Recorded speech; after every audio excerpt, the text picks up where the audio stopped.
আমরা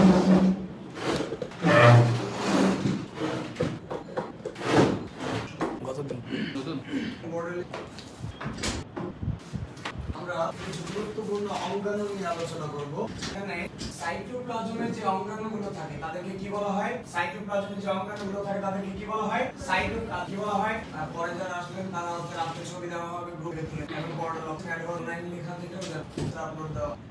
এখানে সাইটোপ্লাজমের অঙ্গাণুগুলো নিয়ে এখন সাইটোপ্লাজমে থাকা অঙ্গাণুগুলোকে কি বলা হয়? সাইটোপ্লাজমীয় অঙ্গাণু। সাইটোপ্লাজমে কয় ধরনের অঙ্গাণু থাকতে পারে? কিছু সাইটোপ্লাজমে থাকা অঙ্গাণুর আবরণী আছে, কিছু সাইটোপ্লাজমে থাকা অঙ্গাণুর আবরণ নাই। আবরণযুক্ত অঙ্গাণুগুলোকে বলা হয় আবরণীযুক্ত সাইটোপ্লাজমীয় অঙ্গাণু বা ঝিল্লিযুক্ত সাইটোপ্লাজম। আর যেগুলোর আবরণ নাই সেগুলোকে বলা হচ্ছে আবরণীবিহীন বা ঝিল্লিবিহীন। আবরণীযুক্ত অঙ্গাণুগুলো একটা সূত্র লিখে দিয়েছিলাম, আগে যারা ক্লাস করেছো তারা জানো। আবরণীযুক্ত অঙ্গাণুগুলো হচ্ছে 1 2 3 4 5 6টা অঙ্গাণু একত্রে মনে রাখতে হবে। আর পরীক্ষায় কোশ্চেন করবে কোনটা আবরণীযুক্ত কোনটা আবরণীবিহীন। আবরণীবিহীনের সূত্রটা পরে আমি বলবো, আগে বলেছিলাম একবার। আবরণীযুক্ত অঙ্গাণুগুলোকে আমরা একটা ছন্দ দিয়ে মনে রাখি যে মালা অ্যান্ডারসনের প্রেমে গত মালার মতে মাইটোকন্ড্রিয়া, মালার মতে কি? মালার মতে কি? লাইসোজোম। অ্যান্ডারসনের প্রেমে প্লাস্টিক, প্লাস্টিকের মধ্যে ক্লোরোপ্লাস্ট, ক্রোমোপ্লাস্ট, লিউকোপ্লাস্ট এগুলো আছে। গততে গোলজি বস্তু, পরেতে হচ্ছে মাইটোকন্ড্রিয়া। আমরা আগে আলোচনা করেছিলাম, মাইটোকন্ড্রিয়া অনলাইনে আলোচনা করেছিলাম, যারা নতুন এসেছে তাদের জন্য পরে আলোচনা। প্লাস্টিক তো কিছুদিন আগে আলো, প্লাস্টিক এটা পেয়েছো না? গোলজি বস্তু আর এন্ডোপ্লাজমিক রেটিকুলাম দুইটা আছে। এন্ডোপ্লাজমিক রেটিকুলাম বোর্ডে লেখা আছে, গোলজি বস্তু একটু পরে বলে দিই। তো আমাদের ঝিল্লিযুক্ত বা আবরণীযুক্ত অঙ্গাণু অলমোস্ট শেষ হয়ে যাবে। বাকি থাকলো কোষ গহ্বর, লাইসোজোম, আগামী ক্লাসে পড়লে শেষ হয়ে যাবে ইনশাআল্লাহ। তো আসো সাইটোপ্লাজমে থাকা অঙ্গাণুগুলোকে কি বললা তোমরা? সাইটোপ্লাজমে থাকা অঙ্গাণুগুলোকে কি বলে? সাইটোপ্লাজমীয় অঙ্গাণু কয় ধরনের? আবরণীযুক্ত আর একটা হচ্ছে আবরণীযুক্ত অঙ্গাণুগুলো একটা ছন্দের মাধ্যমে মনে রাখতে পারি আমরা। এখানে আমরা আবরণীযুক্ত একটা অঙ্গাণু এন্ডোপ্লাজমিক রেটিকুলাম নিয়ে কথা বলতে খেয়াল করবেন। এন্ডোপ্লাজমিক রেটিকুলাম রাইবোজোমের উপস্থিতির উপর ভিত্তি করে কয় প্রকার? এন্ডোপ্লাজমিক রেটিকুলাম রাইবোজোমের উপস্থিতির উপর ভিত্তি করে কয় প্রকার?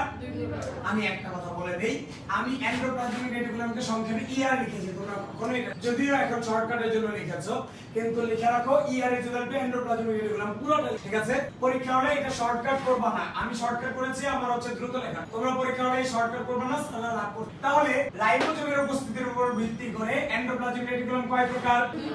রাইবোজোম। যদি রাইবোজোমের দানা না থাকে তাহলে দেখতে কি মনে হচ্ছে? মসৃণ বা সুন্দর।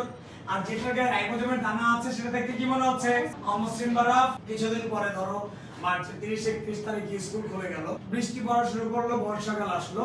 তখন ধরো বর্ষাকালে বৃষ্টির মধ্যে মণিপুরের এই রাস্তায় একটা ছেলে লাফাতে লাফাতে এসেছে, ওর পুরো প্যান্টে কাদা লেগে। আর একটা ছেলে রিকশা করে সুন্দরভাবে এসেছে, ওর প্যান্টে কোনো কাদা লাগে। তো একটা ছেলের প্যান্ট কি হয়ে গেছে? অমসৃণ, কারণ কাদা আছে। আরেকটা ছেলের প্যান্টটা কি? মসৃণ। তাহলে ওই ছেলের হচ্ছে প্যান্টগুলো এরকম, আমাদের এন্ডোপ্লাজমিক রেটিকুলামটা একই রকম। যেখানে রাইবোজোমের দানা নেই সেটা কি? যেখানে রাইবোজোমের দানা আছে সেটা কি? আমি বোঝাতে পেরেছি। মসৃণ অমসৃণ এন্ডোপ্লাজমিক রেটিকুলামের সংজ্ঞা বলছি। যে এন্ডোপ্লাজমিক রেটিকুলামের গায়ে রাইবোজোমের দানা থাকে না, রাইবোজোমের দানা তাকে বলা হচ্ছে মসৃণ বা স্মুথ এন্ডোপ্লাজম। আর যে এন্ডোপ্লাজমিক রেটিকুলামের গায়ে রাইবোজোমের দানা উপস্থিত থাকে তাকে বলা হচ্ছে অমসৃণ বা রাফ এন্ডোপ্লাজমিক রেটিকুলাম। পেছনে হচ্ছে বলবে মসৃণ এন্ডোপ্লাজমিক রেটিকুলাম। যে এন্ডোপ্লাজমিক রেটিকুলামের গায়ে, যে এন্ডোপ্লাজমিক রেটিকুলাম আসলে বলা হবে সহজ সংজ্ঞা। যে এন্ডোপ্লাজমিক রেটিকুলামের গায়ে রাইবোজোম নাই ওটা মসৃণ, রাইবোজোম থাকলেও মসৃণ। ক্লাস 2 এর বাচ্চা সামনে রেখে পড়ালে ওরাও বলতে পারে, আপনারা বলতে পারেন না কেন? বুঝি না বুঝানোর মতো কি বলছি? রাইবোজোম না থাকলে মসৃণ, রাইবোজোম থাকলে অমসৃণ। আরে বাবা এটা একটা গরু ছাগলকে বললো তো সহজ কথা বলতে পারেন না কেন? পাঁচজন বলে যে গায়ে রাইবোজোম থাকে না তাকে না থাকলে মসৃণ, আপনারা অমসৃণ কাকে বলেন? যে এন্ডোপ্লাজমিক গায়ে রাইবোজোম বলা হয়। এই সংজ্ঞা দুইটা বাড়ির কাজ থাকবে। বাড়ির কাজের জন্য এই দুইটা সংজ্ঞা যে আমি বললাম, এই দুইটা সংজ্ঞা যারা দুর্বল তাদের একটু পরে আমি সংজ্ঞা দুইটাকে আরো উন্নত করব। আবার এই দুইটা এন্ডোপ্লাজমিক রেটিকুলামের কাজ। এন্ডোপ্লাজমিক রেটিকুলামের গায়ে রাইবোজোম থাকে। কোনটার গায়ে রাইবোজোম থাকে? কোনটার গায়ে? অমসৃণটার গায়ে। মসৃণের গায়ে থাকে না অমসৃণের গায়ে থাকে? অমসৃণ এন্ডোপ্লাজমিক রেটিকুলামের গায়ে রাইবোজোম থাকলে তারা হচ্ছে কি তৈরি করতে পারবে? প্রোটিন তৈরিকে আমরা বায়োলজির ভাষায় বলি প্রোটিন সংশ্লেষ। প্রোটিন তৈরিকে কি বলি? তাহলে অমসৃণের গায়ে রাইবোজোম থাকলে তারা কি তৈরি করতে পারে? যেহেতু অমসৃণ এন্ডোপ্লাজমিক রেটিকুলামের গায়ে রাইবোজোম উপস্থিত আছে, তখন তারা কি তৈরি করতে পারছে? প্রোটিন তৈরি করতে পারছে। বলা যাবে কিনা? তাহলে মনোযোগ, অমসৃণ এন্ডোপ্লাজমিক রেটিকুলামের গায়ে রাইবোজোম উপস্থিত থাকে বলে তারা কি তৈরি করতে পারছে? অমসৃণ এন্ডোপ্লাজমিক রেটিকুলামের কাজ কয়টা বলেছি? একটা। আর মসৃণের কাজ কয়টা লিখেছি? তিনটা। মোট চারটা কাজের মধ্যে অমসৃণ করে কয়টা? আর মসৃণ করে কয়টা? মসৃণ এন্ডোপ্লাজমিক রেটিকুলাম কোষে উৎপাদিত পদার্থগুলোর প্রবাহ পথ হিসেবে কাজ করে। কোষে উৎপাদিত পদার্থগুলো কি হিসেবে কাজ করে? আচ্ছা, তোমরা কি দেখতে পাচ্ছ এখানে বিরাট একটা এন্ডোপ্লাজমিক রেটিকুলাম রেখেছি? এখান থেকে কোষে উৎপাদিত বস্তুগুলোকে এক জায়গা থেকে আরেক জায়গায় নিয়ে যাচ্ছে কে? Endoplasmic reticulum. এমনকি তারা মাঝে মধ্যে কোষ ঝিল্লি বা প্লাজমা মেমব্রেনের সাথে যুক্ত। তোমরা কি দেখতে পাচ্ছ একটা কোষ থেকে প্লাজমা মেমব্রেন বা কোষ ঝিল্লি ছিদ্র করে আরেক কোষে চলে এসেছে? এই কোষ যদি মনে করে তার কিছু বস্তু এই কোষে পাঠাবে, কার মাধ্যমে পাঠাতে পারবে? এন্ডোপ্লাজমিক রেটিকুলামের মাধ্যমে পাঠাতে পারবে। তাহলে কখনো কখনো এরা প্লাজমা মেমব্রেনের সাথে থেকে এক কোষ থেকে উৎপন্ন এনজাইম বা উৎসেচক এবং অন্যান্য দ্রব্য আরেক কোষে পাঠায়। কোন রাস্তা ধরে? এন্ডোপ্লাজমিক রেটিকুলাম ধরে। তোমরা রেল লাইন দেখেছো না? এক জেলা থেকে আরেক জেলায় চলে যায়, এক ডিস্ট্রিক্ট থেকে আরেক ডিস্ট্রিক্টে চলে যায়। ঢাকা থেকে তুমি রেল লাইনের এই রেলগাড়িতে উঠলে তোমাকে নিয়ে যাবে চট্টগ্রামে, ঢাকা থেকে উঠলে তোমাকে নিয়ে যাবে রাজশাহী, বিভিন্ন এলাকায় নিয়ে যাবে। তাহলে আমি তোমাকে বলতে চাই, আমাদের কোষের ভিতরে এই রেল লাইনের ভূমিকা কে পালন করছে? রেল লাইন না বলে আমাদের বইতে কি লেখা আছে? প্রবাহ পথ। তাহলে কোষে উৎপাদিত বস্তুগুলো প্রবাহিত হয় কার মাধ্যমে? মাঝে মধ্যে প্লাজমা মেমব্রেনের সাথে যুক্ত থাকে, এক কোষ থেকে আরেক কোষেও বিভিন্ন বস্তু যেতে পারে। মাঝে মধ্যে তারা মাইটোকন্ড্রিয়াল কোষ গহ্বর তৈরি করে। কি তৈরি করে? এই এন্ডোপ্লাজমিক রেটিকুলামটা ও যদি মনে করে একটা কোষ গহ্বর তৈরি করা দরকার আছে, তখন ওর দেহের বাইরে থেকে, ওর দেহের বাইরের প্রান্ত থেকে একটা ব্যাগ তৈরি করে এরকম। এই ব্যাগটাকে হচ্ছে বিচ্ছিন্ন করে দিলে কোষ গহ্বর তৈরি হয়ে গেল।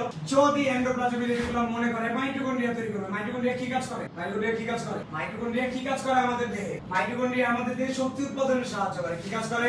যদি দেখা যায় দেহে শক্তি বেশি উৎপাদন করা দরকার, তখন বেশি বেশি মাইটোকন্ড্রিয়া বানাতে হবে। এন্ডোপ্লাজমিক রেটিকুলাম করে কি? তার দেহের বাইরে থেকে এরকম একটা ব্যাগ তৈরি করে, তারপরে ব্যাগের ভেতরে হচ্ছে আরেকটা স্তর তৈরি করে। এই স্তরটাকে হচ্ছে আলাদা করে দিলে, বের করে দিলেই মাইটোকন্ড্রিয়া হয়ে গেল। তো কোষের জন্য কোষ গহ্বর মাইটোকন্ড্রিয়া তৈরি করা লাগলে কে তৈরি করছে এগুলো? এন্ডোপ্লাজমিক রেটিকুলাম তৈরি করছে। ঠিক আছে কিনা? এবার আমি তোমাকে বলতে চাই এন্ডোপ্লাজমিক রেটিকুলাম কোথায় থাকে? এন্ডোপ্লাজমিক রেটিকুলাম উদ্ভিদেও থাকে, আবার দুইজনেরই থাকে। গত ক্লাসে যে বলেছিলাম ক্লোরোপ্লাস্ট থাকে কার? শুধু উদ্ভিদ। আর আজকে এন্ডোপ্লাজমিক রেটিকুলাম উদ্ভিদ প্রাণী সবারই থাকে। এন্ডোপ্লাজমিক রেটিকুলামের সংজ্ঞা বলছি, মনোযোগ, সংজ্ঞা বলছি। কত কত যোগ করতে বলছি? 2 আর 1, 2 আগে বলতে বল। যে সাইট তিনটা সংজ্ঞা বাড়ির কাজ হিসেবে গ্রুপে জমা দিবেন, বাড়ির কাজ হিসেবে গ্রুপে জমা দিবেন। এন্ডোপ্লাজমিক রেটিকুলামের সংজ্ঞা একটা, মসৃণের সংজ্ঞা, অমসৃণের সংজ্ঞা, তিনটা সংজ্ঞা। আরো একটা দিব, চারটা সংজ্ঞা মোট বাড়ির কাজ। সংজ্ঞা বলছি, মনোযোগ দেন। এন্ডোপ্লাজমিক রেটিকুলামের সংজ্ঞা: যে সাইটোপ্লাজমীয় অঙ্গাণুটি, যে সাইটোপ্লাজমীয় অঙ্গাণুটি কোষে উৎপাদিত পদার্থগুলোর প্রবাহ পথ হিসেবে ব্যবহৃত হয়, এবং যে সাইটোপ্লাজমীয় অঙ্গাণুটি কোষে উৎপাদিত পদার্থগুলোর প্রবাহ পথ হিসেবে ব্যবহৃত হয় এবং রাইবোজোম সংযুক্ত থাকলে বা রাইবোজোম থাকলে স্বাভাবিকভাবে প্রোটিন সংশ্লেষণের ঘটনাও ঘটায়, তাকে এন্ডোপ্লাজমিক রেটিকুলাম। যে সাইটোপ্লাজমীয় অঙ্গাণু কোষে উৎপাদিত পদার্থগুলোর প্রবাহ পথ হিসেবে ব্যবহৃত হয় এবং রাইবোজোম থাকলে স্বাভাবিকভাবে প্রোটিন সংশ্লেষণের ঘটনাও ঘটায়, তাকে বলা হচ্ছে এন্ডোপ্লাজমিক রেটিকুলাম। যে সাইটোপ্লাজমীয় অঙ্গাণু ব্যবহৃত হয় এবং রাইবোজোম যুক্ত থাকলে স্বাভাবিকভাবে প্রোটিন সংশ্লেষণের ঘটনাও ঘটে। মিলায়ে বলা লাগবে না সংজ্ঞাটা, যা লেখা আছে এটা বললে কি মিলছে না? আশাজন বল, রাইবোজোম যুক্ত থাকলে। এবার আমি মসৃণ এন্ডোপ্লাজমিক রেটিকুলামের সঙ্গে আগে বলেছিলাম যার গায়ে রাইবোজোম নাই সেটা মসৃণ, এদুর বলতে চাও। আর যারা একটু জ্ঞানী হতে চাও, জীবনে উন্নতি করতে চাও, তারা খেয়াল, তাদের জন্য এটাকে আরো বড় করো। বড় করার জন্য এটার সাথে 2 নাম্বার কাজটা হচ্ছে যুক্ত করো। কি বলছি? যে এন্ডোপ্লাজমিক রেটিকুলামের গায়ে রাইবোজোম অনুপস্থিত, যে এন্ডোপ্লাজমিক রেটিকুলামের গায়ে রাইবোজোম অনুপস্থিত এবং কোষে উৎপাদিত পদার্থগুলোর প্রবাহ পথ হিসেবে ব্যবহৃত হয়, তাকে বলা হচ্ছে মসৃণ এন্ডোপ্লাজমিক রেটিকুলাম বা স্মুথ এন্ডোপ্লাজমিক। আরেকবার বল, যে এন্ডোপ্লাজমিক রেটিকুলাম, যে এন্ডোপ্লাজমিক রেটিকুলামের গায়ে রাইবোজোম অনুপস্থিত এবং কোষে উৎপাদিত পদার্থগুলোর প্রবাহ পথ হিসেবে ব্যবহৃত হয়, তাকে বলা হয় মসৃণ এন্ডোপ্লাজমিক রেটিকুলাম বা স্মুথ এন্ডোপ্লাজমিক। বলা যাবে যে এন্ডোপ্লাজমিক রেটিকুলামের গায়ে রাইবোজোম উপস্থিত থাকে এবং রাইবোজোম উপস্থিত থাকার কারণে কারণে স্বাভাবিকভাবে প্রোটিন সংশ্লেষণের ঘটনা ঘটায় তাকে বলা হচ্ছে অমসৃণ এন্ডোপ্লাজমিক রেটিকুলাম। আরেকবার বলবো, যে এন্ডোপ্লাজমিক রেটিকুলামের গায়ে রাইবোজোম উপস্থিত থাকে এবং রাইবোজোম উপস্থিত থাকার কারণে স্বাভাবিকভাবে প্রোটিন সংশ্লেষণের ঘটনা ঘটায় তাকে বলা হচ্ছে অমসৃণ এন্ডোপ্লাজমিক রেটিকুলাম। মসৃণ এন্ডোপ্লাজমিক রেটিকুলামের সংজ্ঞা, যে এন্ডোপ্লাজমিক রেটিকুলামের গায়ে থাকে এবং এবং এবং কোষের উপর হয় তাকে রেটিকুলাম বা এন্ডোপ্লাজমিক গায়ে রাইট। সেই কারণে স্বাভাবিকভাবেই যে প্রোটিন সংলাপ ঘটায়। আমি এন্ডোপ্লাজমিক রেটিকুলাম নিয়ে আলোচনা করছি। এন্ডোপ্লাজমিক রেটিকুলাম হচ্ছে সাইটোপ্লাজমিক অঙ্গাণু। রাইবোজোম না থাকলে মসৃণ, রাইবোজোম থাকলে অমসৃণ। কয়েকটা কাজ করে, কি কাজ করে? রাইবোজোম যুক্ত থাকলে প্রোটিন তৈরি করে, অথবা হচ্ছে মসৃণগুলো কি করে? কোষোৎপাদিত পদার্থগুলো পরিবহন করে এক জায়গা থেকে আরেক জায়গায়। আবার হচ্ছে প্লাজমা মেমব্রেনের সাথে সংযুক্ত থেকে এক কোষ থেকে আরেক কোষে বিভিন্ন পদার্থ পরিবহন করে। মাইটোকন্ড্রিয়া কোষগুলো বড় তৈরি করতে পারে, ঠিক আছে কিনা? কারণ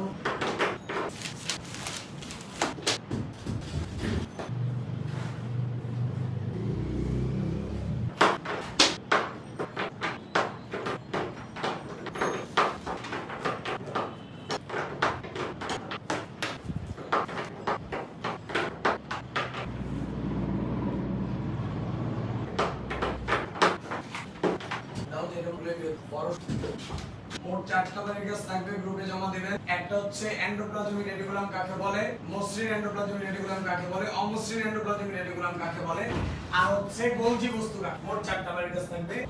এবার আমি বললাম যে সাইটোপ্লাজমে থাকা অঙ্গাণুগুলোকে কি বলা হয়? সাইটোপ্লাজমে থাকা অঙ্গাণুগুলোকে কি বলে? সাইটোপ্লাজমীয় অঙ্গাণু। সাইটোপ্লাজমীয় অঙ্গাণুর মধ্যে আবরণীযুক্ত অঙ্গাণু লিখেছি কয়েকটা নাম। তার মধ্যে মাইটোকন্ড্রিয়া আগে আলোচনা হয়েছে, এন্ডোপ্লাজমিক রেটিকুলাম আলোচনা করেছি, প্লাস্টিড আলোচনা করেছি। এখন আলোচনা করব আমরা গোলজি বস্তু। মনোযোগ দিয়ে খেয়াল করবেন। গোলজি বস্তু, গোলজি বস্তুটা থাকে কই? গোলজি বস্তু প্রধানত কই থাকে?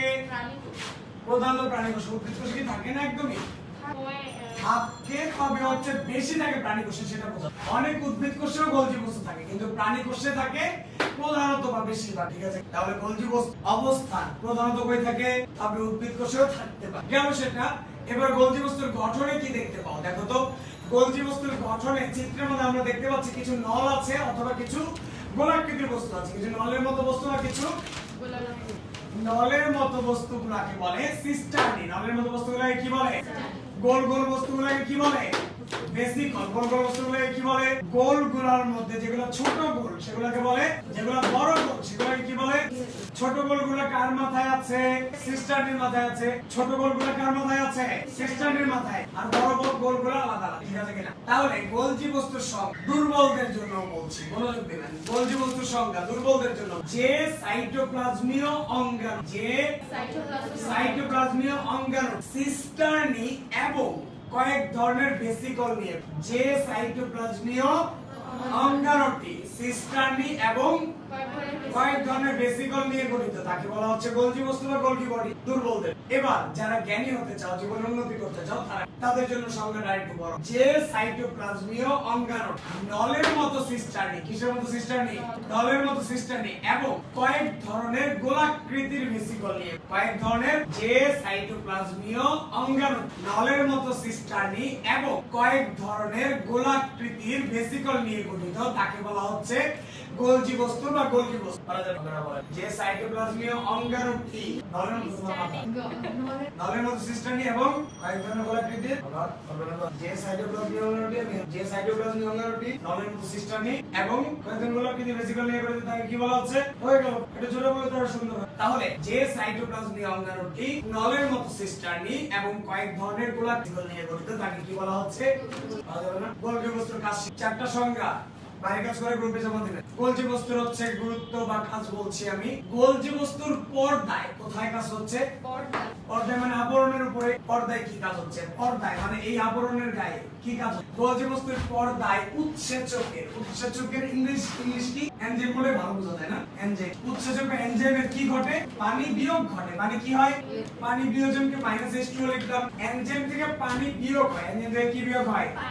এনজাইম থেকে পানি বিয়োগ হলে লাভ কি? এনজাইম থেকে পানি বিয়োগ হলে এনজাইমের লাভ। এনজাইম অ্যাক্টিভ হয়। এনজাইম কি হয়? তাহলে আমাদের দেহে এনজাইম গুলোকে অ্যাক্টিভ করার জন্য আমরা কি করি? পানি বিয়োজন করি। আমাদের দেহে লক্ষ কোটি এনজাইম আছে। কি আছে? কিন্তু এগুলো না কাজ করতে পারে না, নিষ্ক্রিয়। এগুলো কি? তো নিষ্ক্রিয় গুলোকে অ্যাক্টিভ করতে গেলে কি করা লাগে? পানি বিয়োজনটা কোন জায়গায় ঘটছে? গোলজি বস্তুর পর্দায়। কার পর্দায়? তো গোলজি বস্তুর পর্দায় এনজাইম গুলো অ্যাক্টিভ হয় কিসের মাধ্যমে? পানি বিয়োজনের মাধ্যমে। সেই মার্চের 17 তারিখ থেকে কতদিন স্কুলে যাও না, সকালে উঠে কেমন জানি শরীরটা হচ্ছে একদম জমে গেল। হঠাৎ করে মার্চের 30, 31 তারিখে স্কুল খুলে দিল, দেখা গেছে যে সপ্তাহে 1-2 দিন স্কুলে ডাকছে, তাও স্কুলে বাচ্চা। তো এই যে সকালে উঠে স্কুলে যাওয়ার যে প্র্যাকটিস, এটা ভুলে গেল। তখন হঠাৎ করে যখন স্কুল খুলে গেল, তখন বাবা মাদের যখন দেখছে তুমি স্কুল যেদিন খোলা সেদিনও বাসায় ঘুমিয়ে আছো, বাসায় 10টা পর্যন্ত ঘুমানোর অভ্যাস হয়ে গেছে, বাবা মা তখন কি করবে? তোমার মারবে না? বাবা মা প্রচন্ড মান, বাবা মা মেরে মেরে তোমাকে হচ্ছে স্কুলে পাঠায়। মানলে তুমি কি করবা? কান্নাকাটি করবা। তুমি কান্নাকাটি করতে করতে স্কুলে যাও। বাবা মা তখন কি করবে? এভাবেই পানি বিয়োজনের মাধ্যমে তোমাদেরকে অ্যাক্টিভ করতে হয়, ঠিক আছে কিনা? তুমি কান্নাকাটি করতে করতে স্কুলে যাচ্ছ না, তো কান্নাকাটি করা মানে কি? পানি বিয়োজন। কান্নাকাটি করা মানে কি? তো বাবা মা কি বলছে? তুমি কাঁদতে কাঁদতে স্কুলে যাচ্ছ, বাবা মা পিছন থেকে বলছে। এভাবেই পানি বিয়োজনের মাধ্যমে তোমাদেরকে অ্যাক্টিভ করতে হয়। তো এনজাইমকেও আমরা এভাবে পানি বিয়োজনের মাধ্যমে অ্যাক্টিভ করি। এনজাইমের পানি বিয়োজনের মাধ্যমে অ্যাক্টিভ হওয়ার ঘটনাটা কোথায় ঘটছে? গোলজি বস্তুর পর্দায়। বুঝতে পেরেছি? এবার বিভিন্ন পদার্থ নিঃসৃতকরণের সাথে জড়িত। বিভিন্ন পদার্থ কিসের সাথে জড়িত? স্কুলে গিয়েছে এতদিন পরে, রোদের মধ্যে সকালবেলা অ্যাসেম্বলি পিটি করতে দাঁড়ান ঘুরিয়ে লাফালাফি করতে করতে শরীর দিয়ে হচ্ছে ঘাম নিঃসৃত হবে না? ঘামের সাথে কি শুধু পানি নিঃসৃত হয়? ঘামের সাথে কি মধু নিঃসৃত হয়? কি নিঃসৃত হয়? ময়লা বের হয় না? ঘাম দিয়ে ময়লা বের হচ্ছে না? ঘামের সাথে আমাদের দেহে জমে থাকা টক্সিন, বিষগুলো বের। ঘামের সাথে আমাদের দেহ থেকে টক্সিন বা কি বের হয়? এই বিষগুলা বের হচ্ছে। এই বিষগুলা টক্সিন, ময়লা এই ঘামের সাথে নিঃসৃত হচ্ছে কার মাধ্যমে? গোলজি বস্তু। কিভাবে? কিভাবে বিভিন্ন পদার্থ নিঃসৃত করছে তুমি কি দেখতে পাচ্ছ? তাহলে গোলজি বস্তু বিভিন্ন পদার্থ এইভাবে নিঃসরণে সাহায্য করছে, ঠিক আছে কিনা? তাহলে তোমার দেহে ঘামের সাথে যে বিভিন্ন পদার্থ নিঃসৃত হয়, সেই কাজে কার ভূমিকা রয়েছে? হরমোন নিঃসরণেও ভূমিকা রাখে। কি নিঃসরণে ভূমিকা রাখে? ক্লাস 3-4 এই ছোট বাচ্চা এখন বড় হয়ে উঠছো না, এত লম্বা হচ্ছে কি কারণ? হরমোনের কারণে। কিসের কারণে লম্বা হচ্ছ? কারণ তোমার দেহে গ্রোথ হরমোন নিঃসৃত হচ্ছে। কি নিঃসৃত হচ্ছে? 10 বছর আগে তোমাকে তোমার মামা হচ্ছে রেখে গিয়েছিল এই ছোট্ট বাচ্চাটি, এখন 10 বছর পরে হচ্ছে করোনা ভাইরাসের ভ্যাকেশনে ঘুরতে এসেছে, ঘুরতে এসে দেখে যে এত লম্বা হয়ে গেছে, মামাকে ছাড়িয়ে। তখন মামা তোমাকে বলবে তুমি এত লম্বা হলো কিভাবে? তখন তুমি বলবে কিছুই করার নাই মামা, আমার তো হরমোন নিঃসৃত হচ্ছে, তাই আমি লম্বা হয়ে যাচ্ছি। তখন মামা বলবে এই হরমোন নিঃসরণে তোমাকে সাহায্য করছে গোলজি বস্তু। সাহায্য করছে ছোটবেলা বাচ্চাদের মতো আচরণ করতে, লাফালাফি করতে। এখন কি সেটা করো? এর মানে তোমার মধ্যে বিকাশ ঘটছে, তুমি উন্নত হয়ে উঠছো। এই মেধার বিকাশে কে সাহায্য করছে? হরমোন নিঃসরণের মাধ্যমে গোলজি বস্তু সাহায্য করছে। ছোটবেলা হচ্ছে তোমার যে ভয়েস ছিল, ভয়েস কি এখনো একই রকম আছে? ভয়েস চেঞ্জ হচ্ছে। এই ভয়েস চেঞ্জে কে সাহায্য করছে? হরমোন। আর সেই হরমোন কে নিঃসরণ করছে? তাহলে তোমার জায়গায় বিভিন্ন, তোমার দেহের বিভিন্ন জায়গায় হরমোন নিঃসরণের কাজটা কে সাহায্য করছে? আমাদের দেহে প্রতিনিয়ত হাজারো রকমের বিক্রিয়া ঘটে, যাকে বলা হয় বিপাকীয় কাজ। যাকে কি বলে? তুমি খাবার খেয়েছো, হজম হওয়া লাগবে না? আমাদের দেহে খাবার পরিপাক, হজম হওয়া, রেচন, শ্বসন, বিভিন্ন বিপাকীয় কাজ ঘটে। বিভিন্ন কি ঘটে? এই বিপাকীয় কাজের সাথে কে জড়িত? তাহলে তোমার দেহে যত বিপাকীয় কাজ ঘটে, সবগুলো বিপাকীয় কাজে কি সাহায্য করছে? রাতের বেলা ধরো মাংস খেয়ে আব্বু কেএফসি থেকে চিকেন ফ্রাইয়ের হচ্ছে একটা বক্স নিয়ে এসেছে, পুরো একদম হচ্ছে ব্যাগটা 20 পিস ছিল। গেস্ট আসার কথা ছিল, গেস্ট হচ্ছে কোনো কারণে মিস করে। কি করবে? এতগুলো চিকেন ফ্রাই গরম গরম, একটা দুইটা খেতে পারতো তুমি হয়তো গেস্ট আসলে, কিন্তু গেস্ট যেহেতু আসে নাই, ভাগে পেয়েছে অনেকগুলা, একসাথে 10টা চিকেন ফ্রাই খেয়ে ফেলে। এই যে 10টা চিকেন ফ্রাই খেয়ে ফেলেছো, এতগুলো মাংস কি তোমার দেহে কাজে লাগবে এখন? তো কি করবে? বাকিগুলো কি মলমূত্রের মাধ্যমে বের করে দিবে? টাকা দিয়ে খেয়েছো, বের করো। এখন কথা হচ্ছে এতগুলো প্রোটিন দেহ থেকে নিঃসৃত হয়ে যাবে না, মলমূত্রের সাথে বের হবে না। এতগুলো প্রোটিন তাহলে কি হবে? দেহের মধ্যেই জমে থাকবে। এর মধ্যে কি হবে? দেহের কোথায় জমে থাকবে? এই গোলজি বস্তুর বড় বড় ভেসিকল গুলোর মধ্যে জমে থাকবে, ঠিক আছে কিনা? তুমি যখন 3-4 দিন তোমাকে আম্মু মাংস দিবে না, তুমি খালি হচ্ছে ভাত আর ডাল খেয়ে থাকবা, তুমি পড়াশোনা করো না, তোমাকে মাংস। এই 3-4 দিন তুমি যে মাংস না খেয়ে আছো, তখন তোমার হচ্ছে গোলজি বস্তু তোমাকে কি বল? যে তোমার মন খারাপ করার কোনো দরকার নেই, কারণ আমি তোমার দেহে প্রোটিন সঞ্চয় করে রেখে আম্মুর সাথে 10 দিন রাত করে থাকতে পারো, কারণ 10 দিনে সাপ্লাই দিতে পারবো, ঠিক আছে কিনা? তাহলে তুমি যদি কিছুদিন মাংস না খাও, তোমাকে মাংস সাপ্লাই কে দিবে? কারণ সেই প্রোটিন গুলাকে কি করে রেখেছে? পারা যাবে না। গোলজি বস্তু তাহলে অনেক কাজ করা। আমি আলোচনা করছি গোলজি বস্তু নিয়ে, গোলজি বস্তু প্রধানত কাদের দেহে থাকে? প্রাণী কোষে উদ্ভিদ কোষে, তারপরেও পাওয়া যায়, কিন্তু বেশি থাকে কোথায়? গঠনের মধ্যে সহজ জিনিস, কিছু নল দেখা যাচ্ছে, কিছু গোল। নলগুলোকে বলে সিস্টার গোলগুলোকে বলে ভেসিকল গোল। কয় ধরনের? ছোটগুলোকে, ক্ষুদ্র ভেসিকল বড়গুলোকে। তাহলে সংজ্ঞাটা কি বলছি আমরা? সংজ্ঞা বলেছি যে সাইটোপ্লাজমীয় অঙ্গাণুটি নলের মতো সিস্টার্নি এবং কয়েক ধরনের গোলাকৃতির ভেসিকল নিয়ে গঠিত, তাকে বলা হচ্ছে গোলজি বস্তু। গোলজি বস্তুর কাজ কি? গোলজি বস্তুর কাজ হচ্ছে এনজাইমকে অ্যাক্টিভ করা। এনজাইমকে কি করা? অ্যাক্টিভের ঘটনাটা কোথায় ঘটবে? গোলজি বস্তুর পর্দায়। কার পর্দায়? গোলজি বস্তুর পর্দায়। এনজাইম অ্যাক্টিভ হওয়ার জন্য এনজাইমকে কি করা লাগে? পানি বিয়োজন করা লাগে। তোমার দেহে ঘামের সাথে যে বিভিন্ন পদার্থ নিঃসৃত হয় সেই কাজে কে ভূমিকা রাখে? তোমার দেহে যে হরমোন নিঃসৃত হয় সেই কাজে কে ভূমিকা রাখে? তোমার দেহে যে শ্বসন, পরিপাক, রেচন, বিভিন্ন বিপাকীয় কাজ হয় কে সাহায্য করে? তোমার দেহে যে যদি মাংস হচ্ছে 2টা খাওয়া লাগে, খেয়ে ফেলেছো, তোমার দেহে মাংস যদি হচ্ছে বেশি খাওয়া লাগে, বেশি মাংস খাওয়ার দরকার হলে তোমার দেহে রাতের বেলা 2টা মাংস খাওয়া দরকার, খেয়েছো হচ্ছে অনেক, এখন এত বেশি মাংস খেয়েছো সেগুলো সঞ্চিত থাকবে কোথায়? গোলজি বস্তুর পর্দায়। করা যাবে কিনা? কারণ প্রশ্ন। আজকে আমরা আলোচনা করলাম গোলজি বস্তু আর এন্ডোপ্লাজমিক রেটিকুলাম। ঝিল্লিযুক্ত অঙ্গাণুর বাকি থাকবে লাইসোজোম আর কোষ গহ্বর। ইনশাআল্লাহ আগামী ক্লাসে আমাদের ঝিল্লিযুক্ত বা অপরিযুক্ত অঙ্গাণু শেষ হয়ে যাবে।